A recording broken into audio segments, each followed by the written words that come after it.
on now to our other big focus on the Buck Stops Here special that is broadcasting to you from New York through this week. And today, of course, we're at the Vermilion Restaurant. We are now looking at what is the centerpiece of the Prime Minister's visit. Does Modi mean business? Literally? That's certainly the message he's carrying. He's quite accepted that the route from Delhi to Washington must first pass through Wall Street. But with an increasing debate over the pace of economic reforms back home in India, can he really hard sell the message? Where is the red carpet for reforms? Joining us now here at the Vermilion in New York. We're out on the streets. It's a very New York morning. Let me introduce our very special panel, Kiran Shaw. We of course know her as one of India's best known industrialists and a woman who doesn't pull her punches. Also my pleasure to introduce Deepak Narula.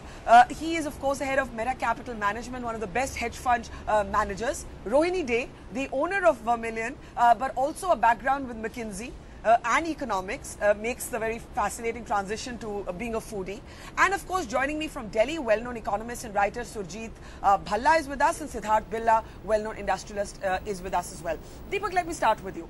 What's the expectation? You know, last year there was a novelty factor to the Prime Minister being here. 1 year later, people are going to be looking for hard promises, concrete development. It may not work on glitz and glamour anymore. It may not work only on the dinner at the Waldorf for 47 American CEOs being cooked up by Vikas Khanna.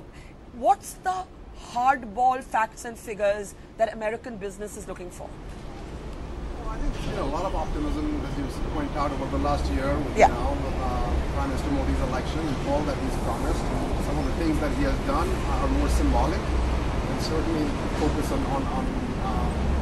rooting out corruption in India is viewed very positively from the outside. That's always been viewed as something that makes India a very hard country to do business in. But in the end, the changes that he needs to put in place are much more fundamental and long-term in nature, and those take time. And so certainly there is now the question of, he talks the talk really well, but how does he walk the walk? Yeah. And what's the opinion on that? Opinion on that question, I think you have to give him more time. I think it's a country of, billion and a quarter people. Things don't change overnight. It's a system that's entrenched in a certain way of working, and he's trying to shake things up, and you really have to give him more time. And certainly, that doesn't mean that you evaluate him only at the end of 5 years. Yeah. And so then you shut your eyes and say, it's going to take too long, so you just have to be patient. The steps that he takes along the way obviously are very important. And there's some very obvious things in India that pose big problems for business. So give an example of what poses a big problem before I take it to Kiran. Well, I think one of the most fundamental problems in India is infrastructure. If you have a country that can't provide you water, electricity, roads, how are you going to set up businesses? How are you going to want to live there? If you think about people wanting to relocate businesses to India. Yeah. Personally for myself, if I had to kind of think of that route, that would be a very, very big deal. Like, is the place livable? Right? And so those are very fundamental things. And so clearly there's a lot of talk about infrastructure, but rightly so, and infrastructure can't be built overnight. But the question is, what are the moves that are being made to actually show that there's actually progress being made on that front? So let me take that to Kiran. Kiran, you have warned about an impatience that may set in. And you're hearing Deepak say, give the PM more time. Do you think that impatience is beginning to set in? Do you think people are actually beginning to now ask, is the Prime Minister even really a market reformer? Is he a market reformer?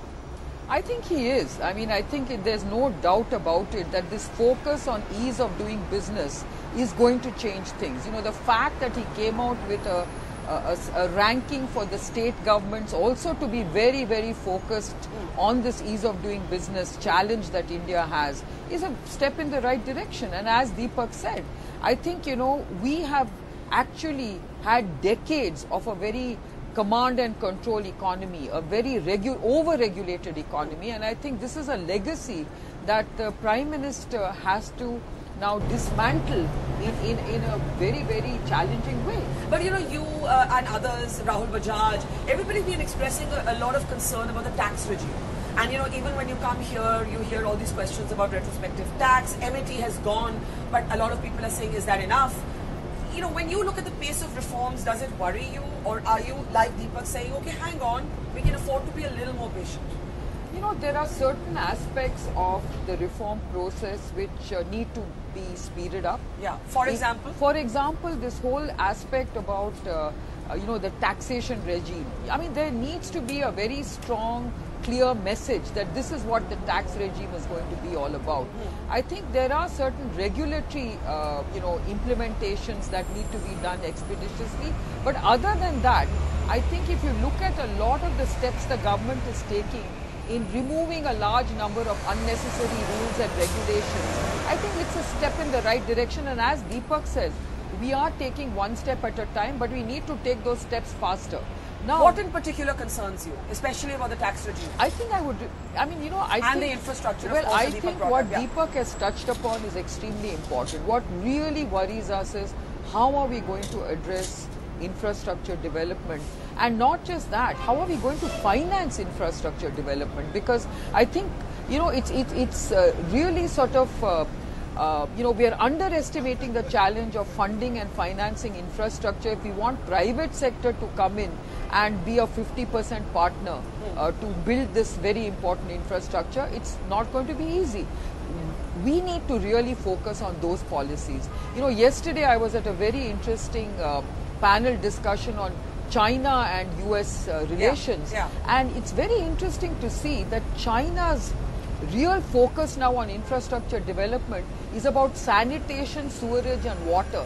Exactly the kind of infrastructure challenges that we need to leapfrog and make sure that we do it right from the start. I'm going to come back to your concerns, but a quick comment there. You said infrastructure. Where are the roads? Where are the basics, the basic building blocks to do business? What apart from infrastructure concerns you? There was an anticipation that that Modi-nomics, as it's called, would be very different from Manmohan-nomics. I'm just wondering if both of you actually think that. Is it fundamentally different, Deepak, what you've seen so far? I think it is. I think really the message comes from the top, and I think it's the team you put in place around you. It's not a one-man show. Yeah. And so having good people around you and having, the whole Make in India campaign. It sounds like a little gimmicky and a little bit of a slogan, but really at the end of the day, he's trying to get people thinking in the right way. That think positively, think about all the good things that you can do. Beyond the slogans, is it different? Beyond the slogans, is it different? I think one of the things. Jump in here. I do really think in the last 1 year, to give him credit, FDI has grown by 20 to 30%, depending on what census numbers you take. In 1 year, that's a tremendous leap. It's catapulted us from the 15th to the 9th largest FDI base. But we're still at 30 billion. We are a quarter of what China draws. And we need to get to at least 60, given that we have an enormous manufacturing and services sector to catapult. We have a demographic dividend that's going to be a ticking time bomb if we don't have the jobs. So his push on Make in India, and also cultivating the CEOs and cultivating allies economically, externally, diplomacy, is I think, absolutely the right vision, no question. But your point about impatience, to quote GE Jeff Immelt, right vision, but we need execution, more execution, faster execution, any execution. I'm going to look at the irritants between the two countries in a moment, but two quick comments from Delhi. Surjit, there's been a lot of discussion over whether Modi, people who thought the Prime Minister was going to be the next Margaret Thatcher or Ronald Reagan, had in fact got him wrong. Jagdish Bhagwati in an interview to me said trade continues to be protectionist. He of course believes it's because Nirmala Sitharaman studied at JNU. But what's the view from Delhi? You've seen a restlessness setting in the corporate community. How do you judge the Prime Minister's hard sell for India when the red carpet for reforms has not quite been rolled out back at home? One thing that all of us who expected him to be a real reformer, we all forgot that there's something called the Rajya Sabha, and that in the Rajya Sabha there's something called the Congress Party, which is hell-bent on making sure that none of the legislations pass. So I wouldn't blame Modi necessarily for the fact that the GST hasn't passed, which was a big measure, and if you will, the land acquisition bill hasn't passed. What I would blame Modi and his team was on the flip-flops and the rather ham-handed way they handled the entire retrospective tax issue, which thankfully has gone away. Now, let's separate out, at least as far as the Indian perspective is concerned, and I will try and bring in all the three. There are three aspects to the administration. The first is the macroeconomy. And the macroeconomy in India, where macroeconomy is called growth and inflation, is the best I've ever seen, the best India's ever had. And a lot of effort has gone in by Modi and his team, Modinomics if you will, to make that succeed. And I think broadly they have succeeded very well. The second aspect is the reforms which I just touched on, and it's not clear how much of that blame should be at Modi's door. The third aspect, which is where the Modi team gets very, very negative marks, is on the, if you will, non-economic aspects, which does affect perception, which does affect expectations. And you know, we've got a Tea Party that makes the Republican Tea Party look like, if you will, child's play. And this Tea Party from the BJP side is making lots of very stupid noises, and if you will, is a lot of pinpricks into the Modi regime, and if you will, affecting perceptions of all of us. That listen, do these guys have their act together if they can't shut up their own people? So I think, so I think if you look at these three, if you separate them, if you separate the three aspects, I think you get a rather rounded and I think an unbiased view of what has happened in India over the last year. I'm going to take that to the panel in a moment, but Siddharth, if you just want to weigh in, how would you describe the mood of the business community in India? Right now we're talking about American CEOs, but as an industrialist, would you say it's impatient, it's restless, it's happy? What's the adjective you'd use, Siddharth? The adjective I'd use is that we are enthused, but for much of the Indian business community, it's a case of the spirit is willing but the flesh is weak. Because we have inherent weaknesses, our consumer demand hasn't picked up the way we expected, and I don't think the government has a huge role to play in that. It is just the way that the economics of the consumer market are playing out. That means you are left with debt on your balance sheets, you are left with surplus capacity. So really speaking, India Inc. is also not in a position, if you like, to add to capacity, and they have a waiting period. When we spoke of impatience, for example, we were trying to measure the impatience. I think, you know, we needed to get our anchors right. For example, when I was in FICCI, we had always from day one said that whichever government comes, and the government was not announced then, it will take a minimum of 18 to 24 months from the time they come in for results to start showing. And you know, we are still 15 months down the line, and really speaking, a lot of action has been taken. And if I can very quickly add, why, you know, the American CEOs and everybody, now tomorrow we are on the first anniversary of Make in India, 25th September.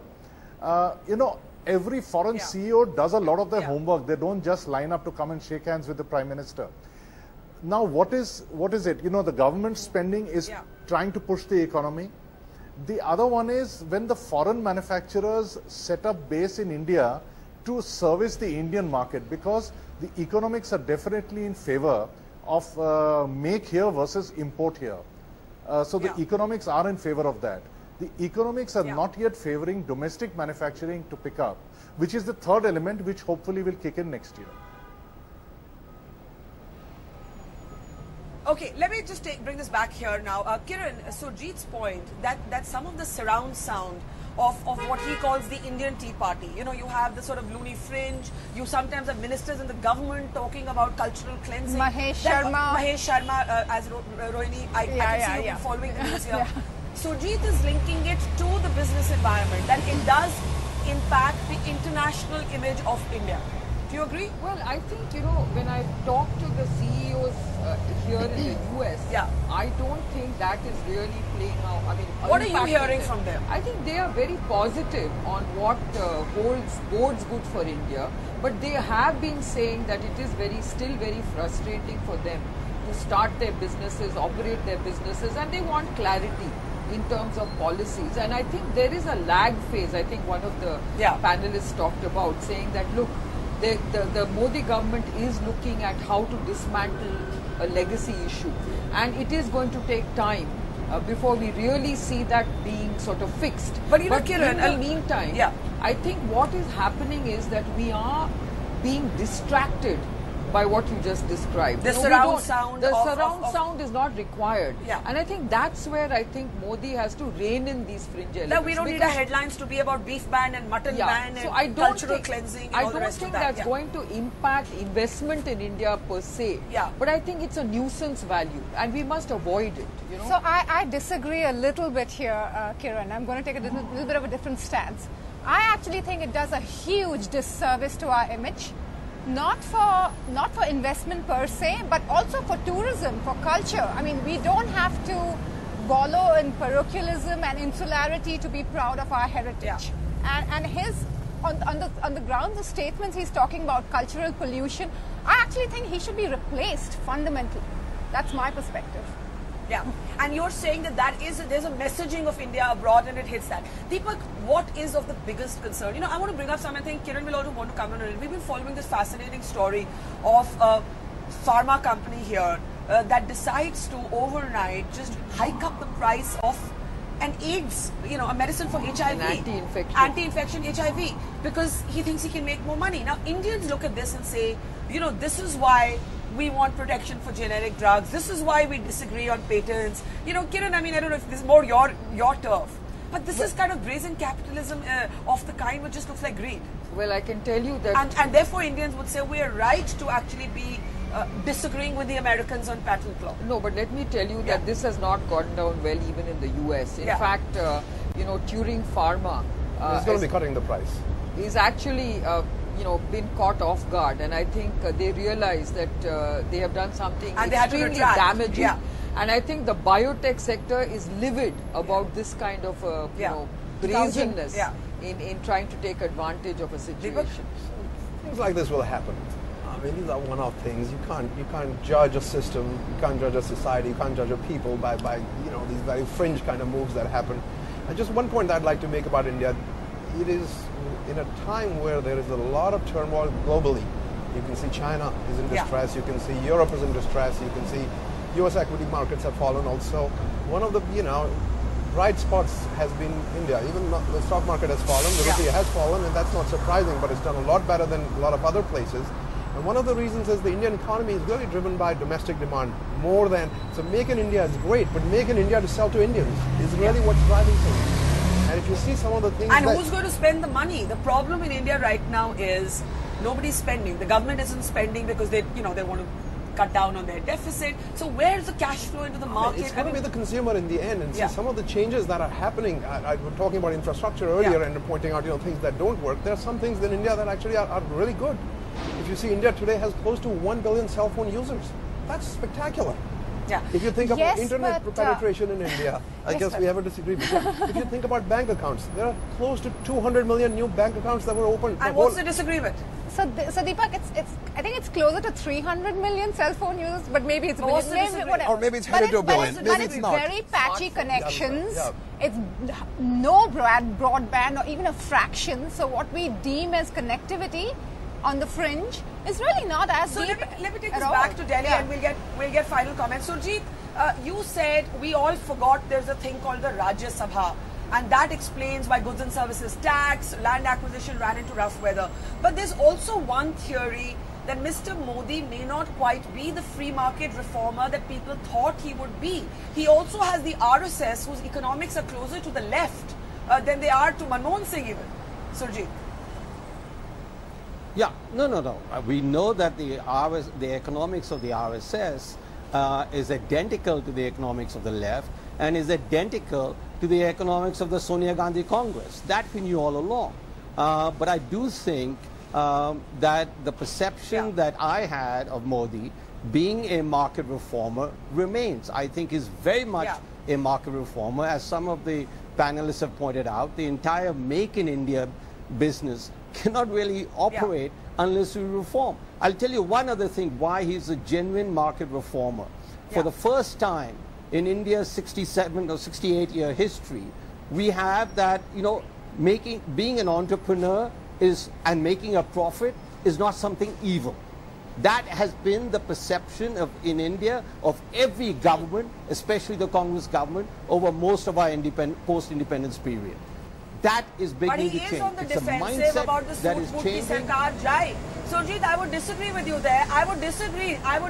I think he's got defensive about being known as a government that's soft on the rich. I mean, Kiran, wouldn't you say, you know, that there is a kind of defensiveness about the whole Sood Boot Ki Sarkar sloganeering around it? Not really, because he's had to sort of, punch back at what Rahul Gandhi said. Yeah. But not, I don't think he's apologizing for wealth creation. In fact, he's supporting the startup entrepreneurship But what culture. about the tax laws? You know, you've got everybody from Rahul Bajaj to yourself saying these tax laws, the black money laws, that they're spooking industry. Well, I think, they need to be a little more thoughtful about the way they're going about it, because I think everyone knows that black money is not just attributable to the business community. I think there's a lot of black money in the political circles. Oh, the biggest. So I think that's what the whole sort of mockery is all about. So I'm going to get last comments from all of you.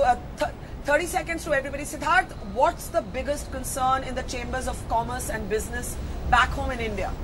One biggest concern, one thing that's begun to worry you. I don't think there's much to worry us. I mean, other than the usual interest rates and, sorting out the balance sheets. But I think the time has come, and as Surjit rightly said, that, the political process is going to take its own time. And therefore, I think a sort of redoubled pressure on executive actions and implementation at the operating level, because I think the top 2 or 3 echelons of every ministry, every government are working very hard. But when we actually spend the money on the ground, it's the implementation mechanism and carrying the states with you that is required. So I think we are looking for far more executive action than we would have seen in the last 3 months. Okay, Surjit, very quickly, Jagdish Bhagwati's remarks that the Commerce Minister is left-leaning because she studied at JNU, and that explains India's closed attitude on trade. I mean, I argued with him. I said, why pick on one person? She's obviously representing the government's point of view. But do you believe that we continue to be protectionist by instinct? No, this is part of the mindset change that is happening. So I disagree with Professor Bhagwati. I think that's not to say that we are now completely open-minded and open markets, but we're very much getting there. So we will have stumbling blocks. Listen, when you try to change minds, when you try to change attitudes, it'll take time, and it's been there only 1 year. So I think there is no question in my mind that the direction is very much what most of us who believe in economic reforms is providing. He's emphasizing economic freedom, he's emphasizing markets, he's emphasizing, if you will, individual merit, etc. We just saw that in Gujarat. I think the trend is very, very positive on the economic side. I have no problems whatsoever with where the Indian economy is headed. It certainly can go there faster, infrastructure can happen faster, interest rates should fall faster, etc. But the direction, absolutely clear.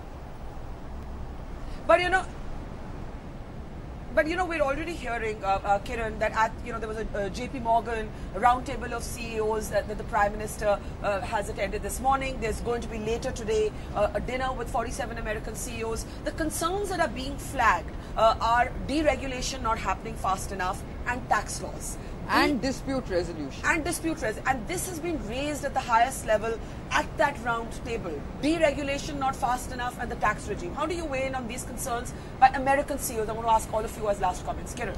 Well, I think, the government is very seized of these particular issues. Then why is it not happening? Why is it not happening? Well, I think it has to now start getting, implemented sooner than later. Do you agree with these concerns that are being expressed by American CEOs? I think there is a certain genuine concern about, you just heard, we've all had this discussion saying that there has to be far more clarity on our tax regime. Yeah. And, this whole aspect of dispute resolution was flagged. Do you think the tax regime is too punitive? It's still too punitive in approach? I don't think it's about being punitive. I think it's about, the ambiguousness of this tax regime. Deepak, the concerns being, flagged by American business. I think they're real and legitimate, and that's great feedback for the local governments there, the governments there to make changes. What's the biggest concern you're picking up from here?